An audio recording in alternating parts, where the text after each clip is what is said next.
हरे कृष्णा। आइए पाठ को आगे बढ़ाते हैं। उससे पहले हम श्री कृष्ण की और गुरु महाराज की वंदना करेंगे।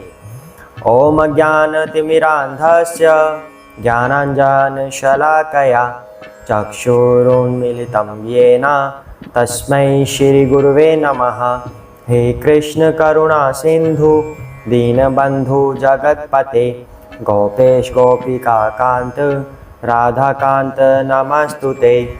श्री कृष्ण चैतन्य प्रभु नित्यानंद श्री अद्वैत गदाधर श्रीवासादि गौर भक्त वृंदा। हरे कृष्णा कृष्ण कृष्ण हरे हरे, हरे राम राम राम हरे हरे। हरे कृष्णा। तो पाठ कहाँ तक आ गया? अर्जुन और श्री कृष्ण वार्तालाप कर रहे हैं। श्री कृष्ण अर्जुन को संदेश दे रहे हैं अब कर्तव्य पालन का। श्री कृष्ण ने कहा कि तुम युद्ध के लिए युद्ध करो, अर्थात अपना कर्तव्य पालन के लिए युद्ध करो, क्योंकि क्षत्रिय धर्म का यही कार्य होता है, यही कर्तव्य होता है क्षत्रिय का कि क्षति से रक्षा करे, दूसरों की रक्षा करे, उसके लिए प्रयास करे, उसके लिए युद्ध करे। उसके बाद भगवान ने सकाम और निष्काम कर्म के बारे में बताया कि हमें निष्काम कार्य करना चाहिए, बिना फल की इच्छा के अगर हम कर्म करते हैं तो हम कर्म बंधन में नहीं फंसते। अब इसी बात को हम आगे बढ़ाते हैं। अब हरे कृष्णा। यामिमां पुष्पितां वाचं प्रवदन्ति अविपश्चिताः वेदवादरताः पार्थ नान्यतस्ति इति वादिनः। कामात्मानः स्वर्गपरः जन्म कर्म फल प्रदां क्रिया विशेष बहुलां भोग ऐश्वर्या गतिं प्रति। हरे कृष्णा। अल्पज्ञानी मनुष्य वेदों के उन अलंकारिक शब्दों के प्रति अत्यधिक आसक्त रहते हैं जो स्वर्ग की प्राप्ति, अच्छे जन्म, शक्ति इत्यादि के लिए विविध सकाम कर्म करने की संस्तुति करते हैं। इंद्रिय तृप्ति तथा ऐश्वर्यमय जीवन की अभिलाषा के कारण वे कहते हैं कि इससे बढ़कर और कुछ भी नहीं है। हरे कृष्णा। तो श्री कृष्ण यहाँ पर क्या बता रहे हैं? हमें वेदों के बारे में बता रहे हैं कि वेदों में कुछ ऐसी भाषाएं आती हैं, वेदों में कुछ ऐसे अलंकारिक शब्द आते हैं जो हमें कहते हैं कि स्वर्ग की प्राप्ति कैसे की जाए। वहां पर तो हमें नूरें मिलेंगी, जन्नत की सैर होगी, यहाँ पर तो कुछ भी नहीं है, ये कोई टेस्ट है जो तुम ले रहे हो, वहां पर ये मिलेगा वो मिलेगा। तो श्री कृष्ण उन्हें क्या कहते हैं? अल्प बुद्धि कह रहे हैं उन मनुष्यों को जो वेदों के इन अलंकारिक शब्दों के प्रति आसक्त हो जाते हैं। अब ऐसा क्यों है? अब हम एक सवाल करेंगे यहाँ पर कि अगर वेदों की ये बातें सही नहीं है तो शास्त्रों में इनका वर्णन आया ही क्यों है? फिर वेदों में ये बातें लिखी ही क्यों हैं? अगर ये बातें सही नहीं है, अगर इनको हम अल्प बुद्धि वाली बातें बोलेंगे तो। अब इसका उत्तर जानिए। अब संसार में हर तरह के लोग होते हैं, ठीक है। अब कुछ लोग गलत कार्यों में रत हैं, गलत कार्यों में, भोग प्रवृत्ति में, काम वासनाओं में, इन चीजों में प्रवृत्त हैं। तो भगवान ने क्या किया? ऐसे लोगों के लिए वेद शास्त्रों में ऐसी बातें लिख दी कि तुम इस तरह के कार्यों में रत हो रहे हो जो तुम्हें दुख के सिवाय कुछ नहीं देंगे। तुम्हें असली टेस्ट चाहिए, वहां मिलेगा, वहां पे तुम्हें नूरें मिलेंगी, जन्नत की सैर होगी, वहां पे आनंद ही आनंद होगा। तो ऐसे लोग क्या करेंगे?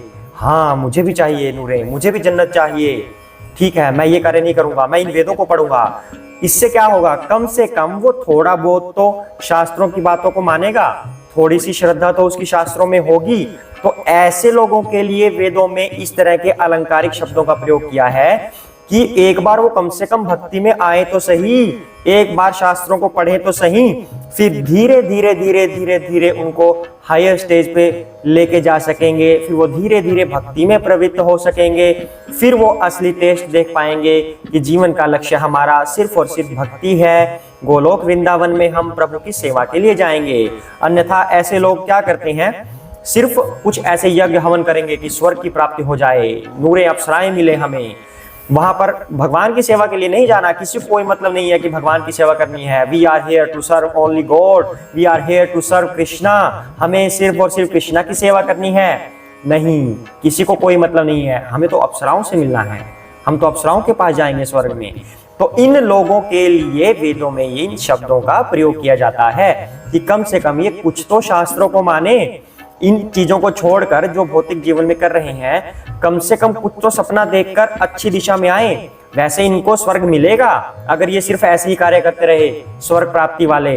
लेकिन स्वर्ग प्राप्त करके भी क्या हो जाएगा, आना तो फिर धरती पे पड़ेगा। जब तुम्हारे पुण्य कर्म खत्म हो जाएंगे फिर से धरती पे आना पड़ेगा, क्योंकि भगवान तक जाने का रास्ता इस धरती से होकर ही गुजरता है, स्वर्ग से होकर नहीं। पर ऐसे लोगों को भक्ति मार्ग पर लाने के लिए एक बार उनकी भाषा में बात करनी पड़ती है, इसीलिए वेदों में इस तरह के अलंकारिक शब्दों का प्रयोग किया जाता है। और भगवत गीता क्या है? भगवत गीता सभी वेदों का सार है, निचोड़ है, कंक्लूजन है। सभी बड़े बड़े जितने भी शास्त्र हैं आप जानते हैं जिन्हें, उन सब का सार श्रीमद् भागवतम, भगवत गीता, ये उनका सार है। इतने सारे वेद पढ़ने का हमारे पास समय है क्या भौतिक जीवन में? कलयुग में है किसी के पास समय?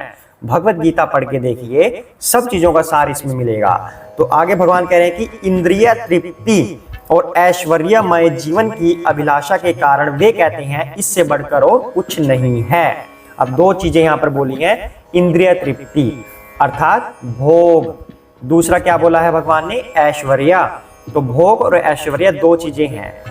भोग करना कोई गलत बात नहीं है, ऐश्वर्यवान होना कोई गलत बात नहीं है, लेकिन इन दोनों से अगर अटैचमेंट हो जाए तब वह गलत हो जाता है, तब इंसान पतन की तरफ चला जाता है। एग्जाम्पल के लिए, अगर किसी को कोई बहुत अच्छा व्यंजन मिल रहा है खाने को, एक दिन मिला, 2 दिन मिला, 3 दिन मिला, 4 दिन मिला, तब क्या होगा? धीरे धीरे वो अट्रैक्ट हो जाएगा, आसक्ति उसकी हो जाएगी उसके अंदर कि मुझे तो यही भोजन चाहिए, अगर मुझे ये नहीं मिला तो मैं कैसे जी पाऊंगा, मैं दूसरा भोजन तो मैं करूंगा ही नहीं, मुझे तो यही प्याज वाला भोजन चाहिए, मुझे यही लहसुन वाला भोजन चाहिए।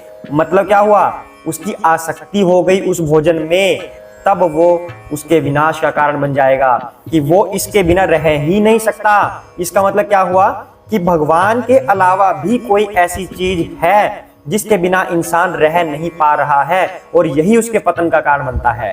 क्योंकि भगवान हमें कहते हैं कि आपको किसी भी चीज से अटैचमेंट नहीं करनी सिवाय स्वयं श्री कृष्ण के। हमारी अटैचमेंट, हमारी आसक्ति सिर्फ कृष्ण से होनी चाहिए, उसके अलावा अगर किसी भी चीज से बनी तो वो भक्ति में बाधक हो जाएगी और हम कृष्ण के प्रति आकर्षित नहीं हो पाएंगे, उनकी भक्ति में लीन नहीं हो पाएंगे, उनके धाम हम नहीं जा पाएंगे। दूसरी बात भगवान कह रहे हैं यहाँ पर, ऐश्वर्य। अगर किसी इंसान को लखपति बनकर बड़े बड़े बंगलों में रहने की आदत है तो क्या होगा? मान लो एक दिन उसे किसी ऐसे स्थान पर रहना पड़ेगा जहाँ पे छत भी नहीं है, ठीक है, मतलब बिना छत की किसी जगह पे रहना पड़ेगा जहाँ पे कोई एसी नहीं है, कूलर नहीं है, गर्म हवाएं चल रही हैं, तो वह कैसे रहेगा? वो तो यही बोलेगा ना कि नहीं, मैं नहीं रह सकता, मेरी तो बॉडी जल जाएगी, मुझे तो वहीं अपने घर पे जाना पड़ेगा, वहीं मेरे एसी लगे हुए हैं, कूलर लगे हुए हैं, उन्हीं गद्दों पे मुझे नींद आएगी। हालांकि वह भक्ति कर रहा है, थोड़ी थोड़ी भक्ति कर रहा है, लेकिन वो अपने ऐश्वर्य से अटैच हो चुका है, और जहां पर उसको रहने के लिए बोला जा रहा था वहां पे भगवान का मंदिर है, पर वो वहां पर रह नहीं पा रहा क्योंकि उसको एसी चाहिए घर वाला। इसका मतलब क्या हुआ? भगवान से अटैचमेंट छूटकर उसकी ज्यादा अटैचमेंट ऐश्वर्य के प्रति हो गई, तो वहां पर भक्ति के अंदर बाधा आ जाती है। इसलिए भगवान यहाँ पर कह रहे हैं जो इंद्रिय तृप्ति यानी कि भोग और ऐश्वर्य के प्रति अटैच्ड हो जाते हैं वह भक्ति में बाधक हो जाता है। उन्हें भगवान श्री कृष्ण अल्प बुद्धि कह रही हैं। हालांकि दोनों चीजें करना कोई बुरी बात नहीं है, पाप नहीं लगेगा, लेकिन अटैचमेंट होने से प्रॉब्लम होगी। अब आगे बढ़ते हैं। अब हरे कृष्णा। भोगैश्वर्य प्रसक्तानां तया अपहृत चेतसां व्यवसाय आत्मिका बुद्धि समाधो न विधीयते। हरे कृष्णा। जो लोग इंद्रिय भोग तथा भौतिक ऐश्वर्य के प्रति अत्यधिक आसक्त होने से ऐसी वस्तुओं से मोहग्रस्त हो जाते हैं उनके मनों में भगवान के प्रति भक्ति का दृढ़ निश्चय नहीं होता।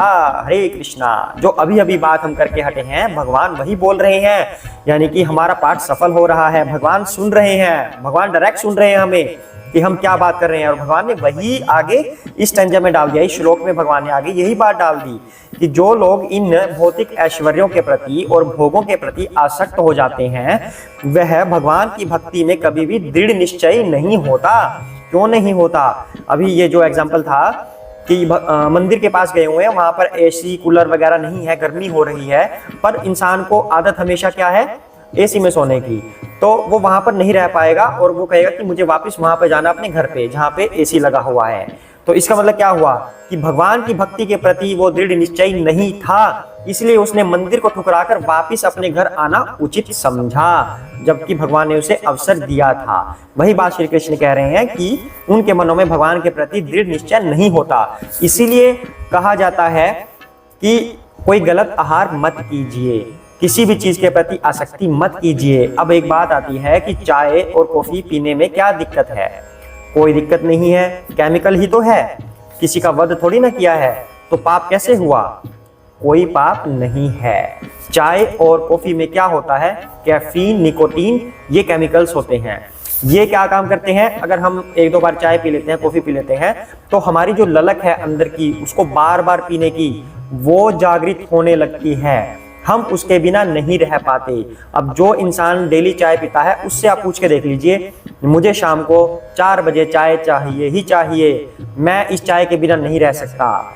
जो वृद्ध लोग सुबह सुबह चाय पीते हैं, आप उनकी बात कर लीजिए। कुछ लोग कथाएं भी सुन रहे होंगे, ये वाला पाठ भी सुन रहे हैं, तो आप अपने आप से पूछ के देखिए कि क्या सुबह 4-5 बजे जो आप चाय पीते हैं खाली पेट, क्या आप उसके बिना रह सकते हैं?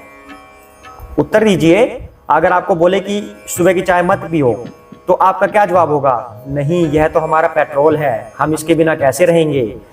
क्या मतलब बनता है? आप चाय के प्रति आसक्त हो चुके हो, आप उसको छोड़ नहीं पा रहे हो, उसके अंदर मौजूद कैफीन, निकोटीन, वो आपको इसके प्रति आसक्त बना रहे हैं। इसीलिए मना किया जाता है कि चाय कॉफी का सेवन मत करो।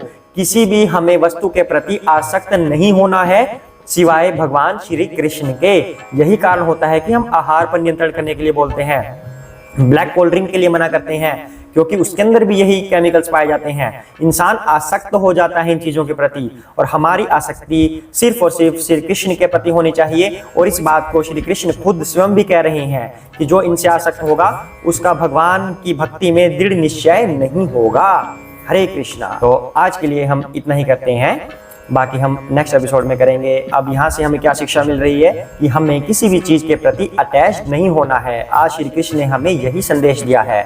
अपने कर्तव्य का पालन कीजिए, जो भी आपका धर्म है उसके ऊपर अडिग रहिए, और दूसरों की रक्षा के लिए प्रयास कीजिए, दूसरों की सहायता के लिए प्रयास कीजिए, निष्काम कर्म कीजिए, यानी कि कर्म करते हुए किसी भी बात की हमें इच्छा नहीं करनी। और जो निष्काम कर्म के अंदर एक छोटी सी डिसएडवांटेज है सेल्फिशनेस की, कि जो हमें पसंद है हम वही करेंगे, उसको भी दूर कीजिए। सिर्फ और सिर्फ जिस चीज की आवश्यकता है उसको पूर्ण करने के लिए कर्म कीजिए, बिना फल की इच्छा के। तब हम भक्ति में ऊपर उठ पाएंगे। और किसी भी चीज के प्रति अटैच नहीं होना है, उन सभी चीजों का त्याग कर देना है जो हमारी उसके प्रति आसक्ति बढ़ाते हैं, क्योंकि हमारी आसक्ति सिर्फ और सिर्फ श्री कृष्ण से होनी चाहिए। हरे कृष्णा। जय श्री कृष्ण चैतन्य प्रभु नित्यानंद श्री अद्वैत गदाधर श्री वसादि गौर भक्त वृंदा। हरे कृष्ण कृष्ण कृष्ण हरे हरे, हरे राम राम राम हरे हरे, हरे कृष्णा।